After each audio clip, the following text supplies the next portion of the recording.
Pesan untuk Ricis dan pendukung-pendukung Ricis. Ya, fan Ricis, dengar nih baik-baik saya katakan.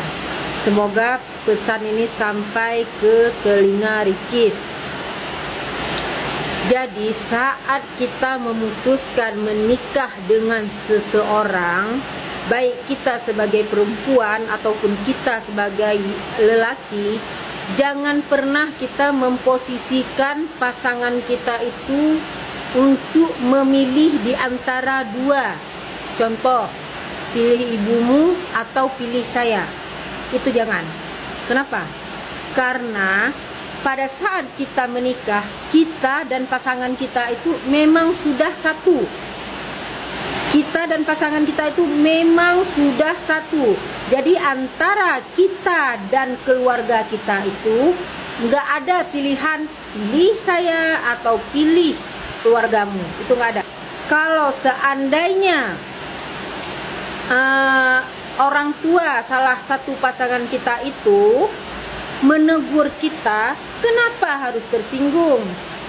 Tentu dia menegur itu karena dia menganggap kita itu anak dia, walaupun anak menantu. Berani dia tegur karena dia anggap kita itu anak dia.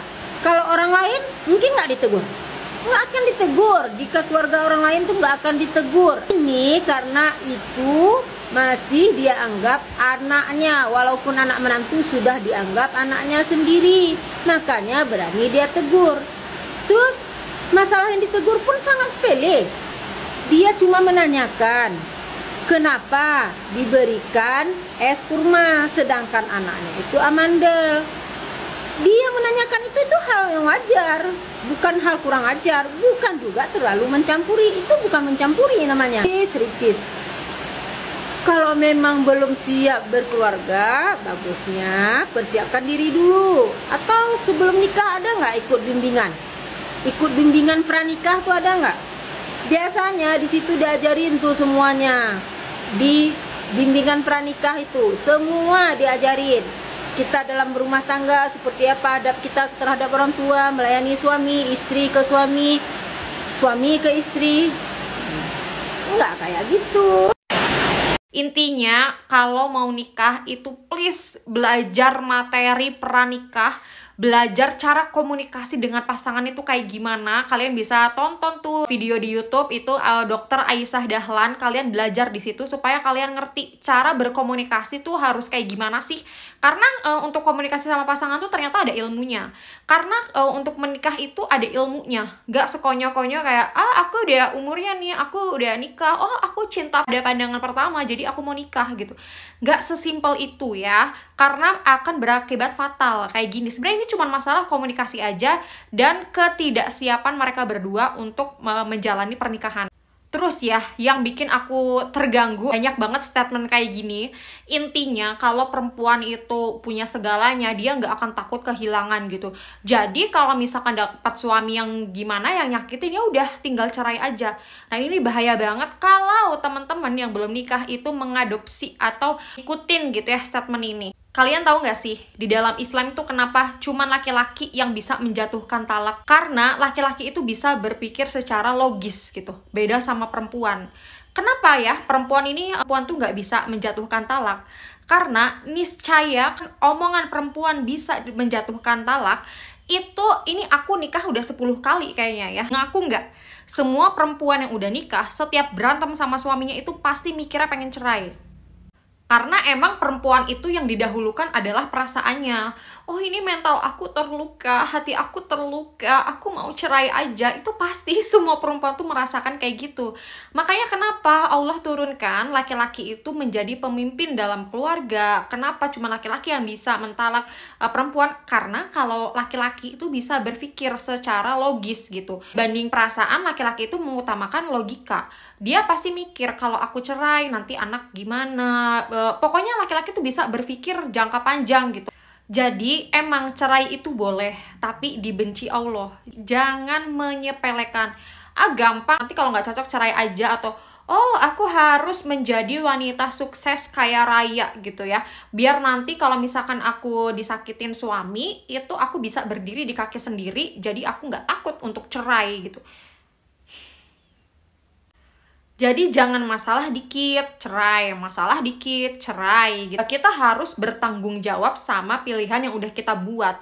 Toh kita nikah sama suami kita nggak dipaksa gitu ya. Kecuali kita nikah dipaksa sama suami kita, ternyata suami kita KDRT, selingkuh, tukang maksiat gitu ya, nyakitin fisik kita dan sebagainya.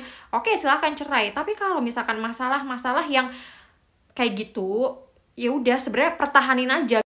Jadi buat temen-temen gak usah pada takut nikah ya.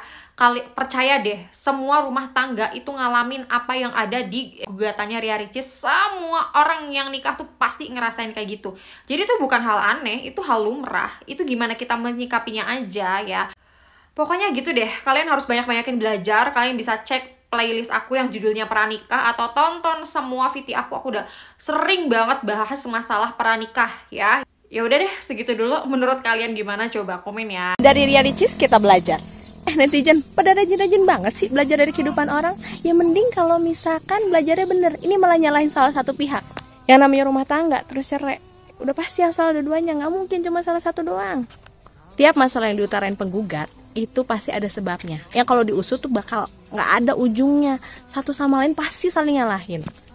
Yang harus jadiin pembelajaran itu bukan lakinya harus begini, perempuannya tuh nggak boleh begitu, bukan. Mana bisa kita suruh orang berubah dalam hitungan hari setelah menikah ya kan, sedangkan dia tuh udah punya karakter sendiri selama bertahun-tahun sebelum dia nikah. Kagak bisa. Itulah kenapa Allah nyuruh kita nih nikah sama orang yang tepat, bukan cuma baik. Elah yang baik mau banyak, cuma kalau agak tepat ya percuma. Karena kriteria baik buat manusia itu berubah-ubah ya kan. Pas lagi pacaran kriteria baik lu cuma sekedar ramah, ganteng, terus bisa antar jemput sana sini.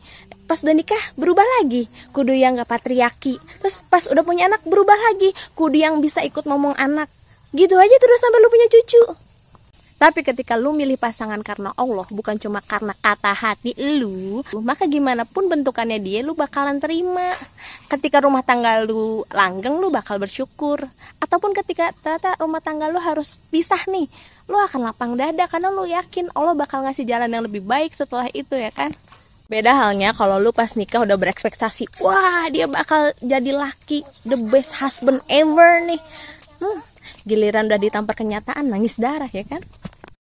Dari perceraian Ria Ricis dan Rian, saya mengambil sebuah pelajaran, yakni apabila seorang perempuan yang memiliki ya kemampuan finansial dan memiliki etos kerja, ya tentu saja dia akan selalu berupaya untuk menyetir ataupun mengatur seorang pasangannya. Jadi seorang Rian kita bisa melihat dari awal memang dia nggak punya power sama sekali dalam keluarganya ya. Cuman kelebihan Rian ini dia good looking dan dia juga bukan 00 banget ya. Jadi ketika dia katakanlah dicampakkan oleh si perempuan kaya ini ya dia masih bisa up dan banyak yang membela dia juga dan dia masih bisa keren ya. Coba kalau yang bulukan ya tentu amsyong, kasihan ya.